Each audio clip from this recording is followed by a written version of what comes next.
Shalom Bapak Ibu Jemaat yang terkasih di dalam Tuhan kita Yesus Kristus. Sebentar lagi kita akan merayakan kebangkitan Tuhan kita Yesus Kristus.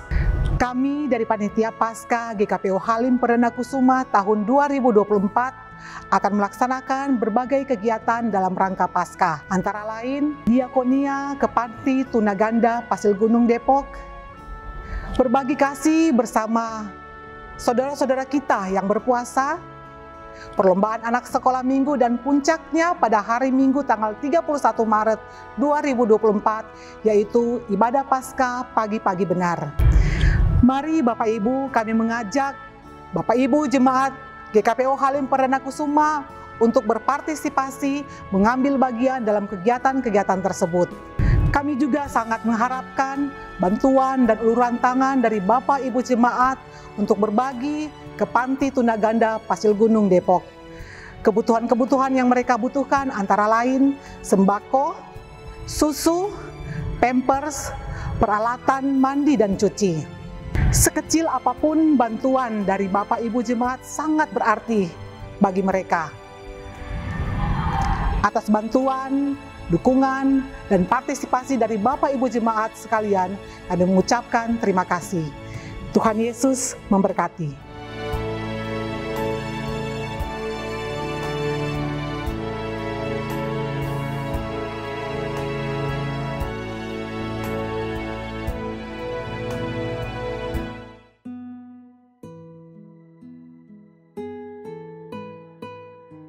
Salam, selamat pagi Bapak Ibu Saudara-saudara yang dikasihi oleh Tuhan. Saya mengajak pagi hari ini mari kita merenungkan firman Tuhan dan mengawali hidup ini dengan penuh syukur. Mari kita berdoa. Pujian dan syukur kami naikkan kepada Engkau, Tuhan yang Maha Baik, yang senantiasa hadir memberkati kehidupan kami. Dan pada saat ini kami hendak membaca dan merenungkan firman-Mu. Rapi hati dan pikiran kami, berikan kami hikmat, mampukan kami mengerti melalui firman yang hendak kami dengarkan. Di dalam nama Tuhan Yesus Kristus kami berdoa. Amin. Bapak Ibu Saudara-saudara, ayat firman Tuhan yang menjadi dasar renungan kita terdapat di dalam Filipi 2 ayat 6 sampai ayat yang ke-8. Bunyi firman Tuhan demikian, yang walaupun dalam rupa Allah tidak menganggap kesetaraan dengan Allah itu sebagai milik yang harus dipertahankan, melainkan telah mengosongkan dirinya sendiri dan mengambil rupa seorang hamba dan menjadi sama dengan manusia, dan dalam keadaan sebagai manusia ia telah merendahkan dirinya dan taat sampai mati, bahkan sampai mati di kayu salib. Dari bacaan ini, saya mau mengambil judul Belajar Merendahkan Hati.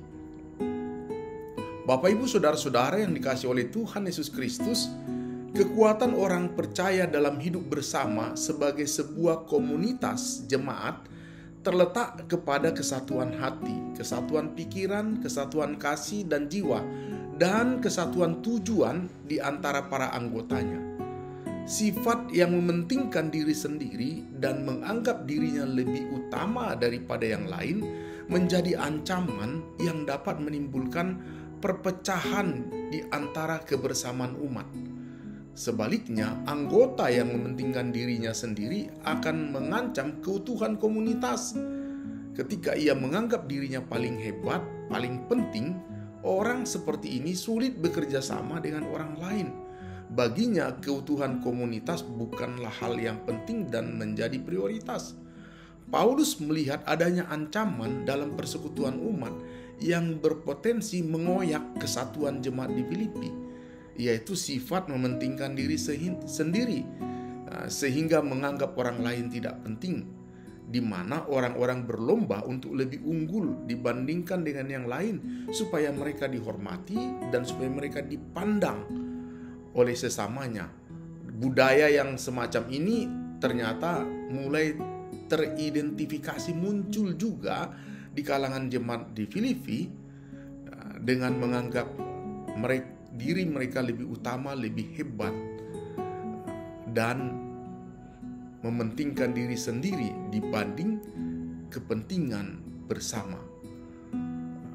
Bapak Ibu Saudara-saudara, sikap seperti ini merupakan wujud kesombongan karena menganggap diri lebih baik, menganggap diri lebih hebat dari orang lain.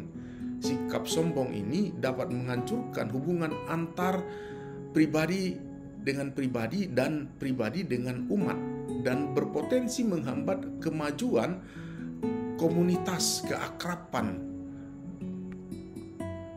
dalam persekutuan orang percaya. Orang yang dengan sikap seperti ini senang mendapat pujian bagi dirinya sendiri, dan ia menganggap dirinya paling hebat dan menginginkan orang lain pun menganggap dia seperti itu. Orang seperti ini biasanya sulit untuk bekerja sama dengan orang lain. Oleh sebab itu, Bapak Ibu Saudara-saudara, Paulus menekankan sikap rendah hati bagi para jemaatnya untuk tidak bersikap egois atau mementingkan diri sendiri. Karena mementingkan diri sendiri dipandang sebagai sikap yang tidak membangun, tetapi justru dapat merusak dan dapat memecah belah. Sifat egois atau mementingkan diri sendiri ini bisa memunculkan rupa-rupa perselisihan dan kedengkian. Paulus menasihatkan supaya mereka menjauhkan diri dari sikap yang seperti ini. Sebagai anggota jemaat Kristus, mereka harus hidup dalam anugerah Allah, merendahkan diri dan masing-masing menganggap yang lain lebih utama daripada dirinya sendiri. Dan Paulus pun mengajak segenap jemaat untuk memiliki pikiran dan perasaan yang terdapat di dalam Kristus.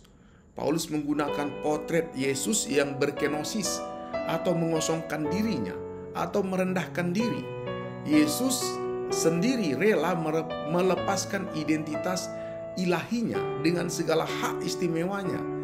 Dia mengabaikan kemuliaan dirinya dan membiarkan dirinya dihina, direndahkan, disiksa, bahkan dibunuh demi keselamatan umat manusia. Yesus yang melepaskan statusnya dengan turun dari kesetaraan dengan Allah kepada status seorang budak yang mati di kayu salib, dipakai oleh Paulus untuk mendorong jemaat Filipi yang memiliki kedudukan yang terhormat dalam masyarakat supaya mau merendahkan hati dan mau ambil bagian di dalam pelayanan kepada jemaat yang lain.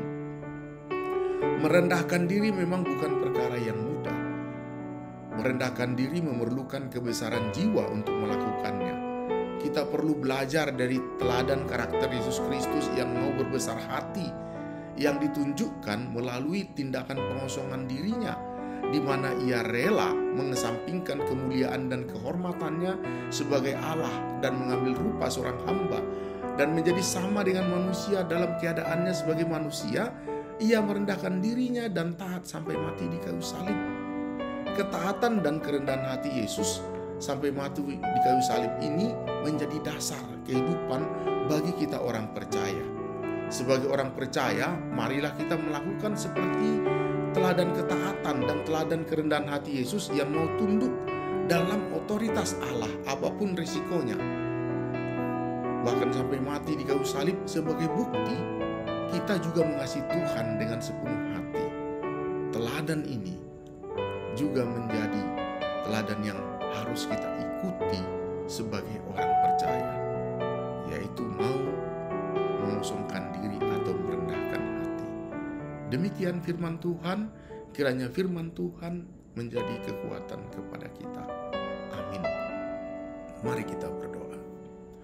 Firman-Mu yang kembali mengajarkan kepada kami, seperti teladan Kristus yang mau mengosongkan dirinya, meninggalkan keilahiannya, kealahannya, mengambil rupa sebagai seorang hamba. Biarlah kiranya kami boleh belajar menganggap keistimewaan, kehormatan bukanlah sebagai hal yang harus dipertahankan, tetapi mau merendahkan hati untuk ambil bagian di dalam pelayanan kepada sesama. Di dalam nama Tuhan Yesus Kristus kami berdoa.